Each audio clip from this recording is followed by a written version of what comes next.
আসসালামু আলাইকুম। এই মুহূর্তে আমি আছি আমাদের সিলেট কোম্পানিগঞ্জের বেলাগঞ্জে একটি রাস্তা নির্মাণ কাজে, সেখানে আমি অবস্থিত আছি। সো আমাদের দেশটা এমন একটা অদ্ভুত একটা দেশ, মানে আমি হতভম্ব হই যখন আমাদের দেশের যে কাজগুলা দেখি, রাস্তা নির্মাণের যে কাজগুলা। এই যে দেখেন, এই যে এখানে আমি একটু এদিকে দেখাই, একটু এদিকে দেখাও। এই যে এখানে ইট দিয়ে বাউন্ডারি দেওয়া হয়েছে, ওই পাশে দেওয়া হয়েছে। সো দুই পাশে প্রায় 14 ফুট, ঠিক আছে, বাউন্ডারি দেওয়া হয়েছে। তার মধ্যে এই 14 ফুট রাস্তা বাউন্ডারি দিছে শুনছি এখানকার মেম্বার, ঠিক আছে। কিন্তু দুর্ভাগ্যের বিষয় হচ্ছে, যেহেতু 14 ফুট দিছে রাস্তা, দুই দিকে ডালা ইট লাগানো হয়েছে, তাহলে আবার এখানে কেন নতুন করে গার্ডওয়াল দিয়ে রাস্তা হচ্ছে 10.5 ফুট। আমার প্রশ্নটা হচ্ছে এই জায়গায়, যদি 10.5 ফুটই রাস্তা হয়, তাহলে 14 ফুট কেন ইট লাগানো হইলো? সো ওইটা আলাদা আরেকটা কন্ট্যাক্ট ছিল। আর এখন যে রাস্তাটা হচ্ছে 10.5 ফুট, দুই সাইড দিয়ে আপনার গার্ডওয়াল দিয়ে, এইটা বাজেট হচ্ছে আরেকটা, বুঝছেন। সো বাজেট যদি দুইটা হয়, তাহলে প্রথম বাজেটটা কেন শুধু ইট লাগানোর পেছনে খরচ করা হয়েছে? এই যে এখন 10.5 ফুট, এই যে এই বাকি ওই দুই পাশে যে রাস্তাটা, ঠিক আছে, এই আপনার 14 ফুট যদি হয়, তাহলে 2 ফুট 2 ফুট 2 ফুট দুই পাশে রাস্তা মানে খালি থাকবে, ওইটা ঢালাই আর করা হবে না। সো তার মানে দুই পাশে ইট গুলা অযথাই লাগানো হয়েছে। সো এরকম কেন, এরকম দুর্নীতি বা দুর্নীতি করা হচ্ছে, বা এই যে অপব্যবহার কেন, ঠিক আছে।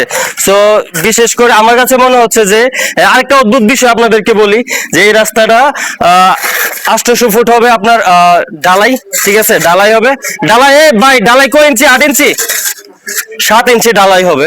আর তার 800 মিটার পর আবার হবে ইট সোলিং, বলতে শুধু ইট লাগানো হবে। তো এই বিষয়, এই যে অদ্ভুত রকমের যে কনস্ট্রাক্ট, মানে রাস্তা নির্মাণ, মানে আমার মনে হয় না যে পৃথিবীর অন্য কোনো দেশে হয়, বাংলাদেশ ছাড়া। এই যে দেখেন, একটা ইট যদি মনে করেন যে একটা ইট সরে যায়, তারপরে কিন্তু বাকি ইট আর থাকে না, হয়তো বৃষ্টিতে সরে যায়, নয়তো আশেপাশের মানুষ নিয়ে যায়। সো মানে এখানে যেহেতু ঢালাই হবে, তারপরে আবার কেন ইট লাগানো হবে?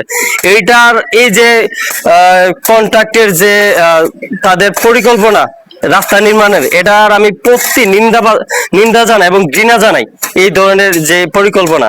এবং এই টেন্ডারে যারা বাজেট আনছে বা এটা পরিকল্পনা করছে, একটা গুরুত্বপূর্ণ বিষয় আপনাদেরকে বলি, একটা রাস্তার নির্মাণের ক্ষেত্রে একদম ওয়ার্ড মেম্বার থেকে শুরু করে উপজেলা চেয়ারম্যান এবং প্রশাসনিক সবার কিন্তু হাত থাকে, ঠিক আছে, এবং ইভেন ইঞ্জিনিয়ারও। সো তারা এই কোন ধরনের পরিকল্পনায় তারা ইঞ্জিনিয়াররা এটা বিল পাস করছে, আমার মাথায় আসতেছে না।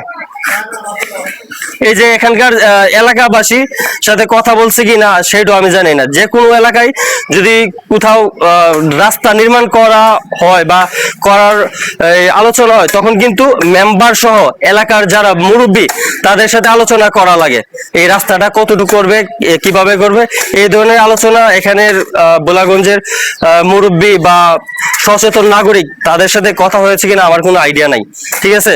যদি আমি জানি না, যদি হয়, আমি এখানকার যারা কনস্ট্রাকশনের কাজ করতেছে, আমি তাদের জিজ্ঞাসা করলাম এই ধরনের আলাপ বা কথা হয়েছে কিনা, তারা বলতেছে হ্যাঁ হয়েছে। সো আমার কাছে মনে হচ্ছে না যে এই ধরনের আলাপ হয়েছে। সো আমি এখানকার একটু এদিকে মুরব্বী, তুমিও থাকো, এদিকেও তুমি এদিকে থাকো।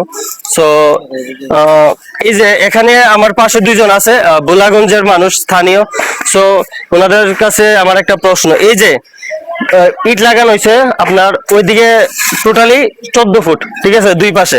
তো দুই পাশে 14 ফুট যেহেতু ইট লাগানো হয়েছে, তো রাস্তাটাও ঠিক 14 ফুট হওয়ার কথা, ঠিক আছে কিনা? তো এখন কেন 10.5 ফুট রাস্তা হইতেছে আবার নতুন গার্ডওয়াল দিয়ে? এই বিষয়ে আপনাদের সাথে যে মেম্বার বা ইউনিয়ন চেয়ারম্যান বা এলজিইডি, তারা আপনাদের সাথে কোনো আলাপ আলোচনা করছে, কথা বলছে? হ্যাঁ, আপনাদের সাথে কোনো কথা বলে নাই?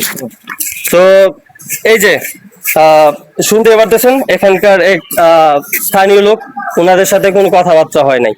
সো এর মানে এই যে আমাদের দেশে যে একটা কি দেশ বলবো, মানে জোর যার মূলক তার, মানে প্রশাসনিক বলেন আর যারাই বলেন, যার জোর তারই মূল ক্ষমতা, তারই দেশ, বুঝছেন। এখানে আমাদের এলাকায় রাস্তা করতেছে, অথচ আমাদেরকে জিজ্ঞাসা করে না যে রাস্তা কতটুকু করবো, কিভাবে করলে ভালো হবো, এই ধরনের কোনো নেই, কথা বুঝছেন। তাদের ইচ্ছা মতো আসলো, রাস্তা অল্প একটু করলো, তারপর চলে গেল। তো আবার 800 মিটার আপনি এটা জানেন কিনা, 800 মিটার আপনার ঢালাই হবে আর 800 মিটার হবে শুধু ইট লাগানি হবে। এটাতে কি আপনারা মতামত দিচ্ছেন আপনারা? জি না, এটা জানি না। এটা আপনারা জানেন না, বুঝতে পারছেন? এটা তারা জানে না, তার মানে আসলে বাংলাদেশটা কি এক পাগলের দেশ আসলে বুঝতেছি না। আচ্ছা, আপনি জানেন? না, এই সম্পর্কে আমি কিছু জানি না। আপনিও জানেন না? না। এই যে দেখেন, এলাকাবাসী যাকে জিজ্ঞাসা করতেছি তারাই নাকি জানে না। অথচ গ্রামের একটা রাস্তা যদি হয়, ঠিক আছে, একজন ইউনিয়ন চেয়ারম্যান যদি তার এলাকার একটা বাজেট আনতে হয়, কিংবা এলজিইডি যদি তারা একটা বাজেট পায়, ঠিক আছে, রাস্তা নির্মাণ করার জন্য, ওই যেই এলাকায় রাস্তা করবে, যেই গ্রামে রাস্তা করবে, ওইখানকার স্থানীয় মানুষের সাথে পরামর্শ করে তারপরে রাস্তা কাজ করবে বা রাস্তা করবে। তো এই ধরনের আলাপ এলাকার কারোর সাথে হয় নাই। সো এই ধরনের ভুতুরে রাস্তা আমরা আসলে চাই না। এই যে রাস্তাটা যে হইতেছে, প্রথম লাগানো হয়েছে 14 ফুট ইট দুই পাশে, এখন 10.5 ফুট রাস্তা হইতেছে, আর এই বাকি 2 ফুট যে খালি থাকবে, এটা কি আপনারা একমত? না না, আমরা এরকম বড় চাই, যেরকম দুই পাশে যেরকম ছিল ইট লাগানো হয়েছিল, এরকম ভাবে আমরা চাই। আমরা ছোট বড় রাস্তা আমরা চাই না, আমরা বড় রাস্তা চাই। বড় রাস্তা চান তো? বড় রাস্তা এই যে আপনাদের সামনে যে কাকা, আমার বিশ্বাস করেন কাকা, আপনার এই যে আমি খুবই খারাপ লাগতেছে যে এই যে রাস্তার দুই পাশে 14 ফুট করে, তারপর এখন রাস্তা হইতেছে 10.5 ফুট। এই নিয়ে আপনার এলাকাবাসী কোন প্রতিবাদ করছেন? কোন মেম্বার চেয়ারম্যানের কাছে অবগত করছেন আপনারা? দিনে আমরা জানি না, একদম করছি না। তো করছেন, তাহলে দোষটা কার? 10টা তো গ্রামের মানুষের। তো গ্রামের মানুষের তো অবশ্যই আপনাদের।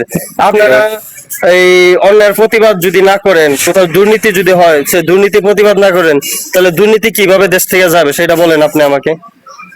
আর হচ্ছে গিয়া সবাই দেশটারে ইউরোপ বানাইতে চায়, ইউরোপ করে স্বপ্ন দেখে। সে ইউরোপ করে স্বপ্ন দেখলে তো আপনার কোথাও দুর্নীতি হইলে আপনার সেটার প্রতিবাদ করা লাগে। তো এখন পর্যন্ত আপনি বলতেছেন কোন, এই যে আপনার সামনে দুর্নীতি হইতেছে, আমার কাছে মনে হইতেছে আপনার সামনে দুর্নীতি হইতেছে, আপনি অথচ এই নিয়ে কোনো কথা বলেন নাই। অন্তত আপনার মেম্বারই একটা কথা বলতেন বা চেয়ারম্যানই বলতেন, বলছেন না আজ পর্যন্ত? আপনি যেহেতু বলছেন না যে এই কোনো প্রতিবাদ করছে না, এর জন্য এলজিইডির কর্তৃপক্ষ বা যারা কনস্ট্রাকশনে তারও ইচ্ছা মতো তাদের রাস্তা করে দিয়ে যাইতেছে, যেহেতু আপনারা দুর্নীতির প্রতিবাদ করেন না। তো এইটা হচ্ছে আমাদের দেশ, কথা বলছেন? সবাই ইউরোপের মতো স্বপ্ন দেখে দেশকে, বাট এই নিয়ে কেউ করার মতো আর চেষ্টা করে না, বুঝছেন? সো এই হচ্ছে অবস্থা। সো গোলাগঞ্জবাসী যারা আছেন, যারা এই রাস্তা দিয়ে চলাফেরা করেন, আপনাদের প্রতি বিনীত আহ্বান এবং অনুরোধ থাকবে, এই রাস্তায় দুর্নীতি হচ্ছে কিনা এই বিষয়ে আপনারা একটু তদারকি করবেন, ঠিক আছে? তো আর বিশেষ করে এই ভিডিওটা বেশি করে শেয়ার দিবেন যদি কোনো দুর্নীতি হয়, এবং প্রশাসনের দৃষ্টি আকর্ষণ করছি এই বিষয়টা একটু তদন্ত করার জন্য। তো সবাই ভালো থাকবেন, সুস্থ থাকবেন, নিজের খেয়াল রাখবেন। আসসালামু আলাইকুম।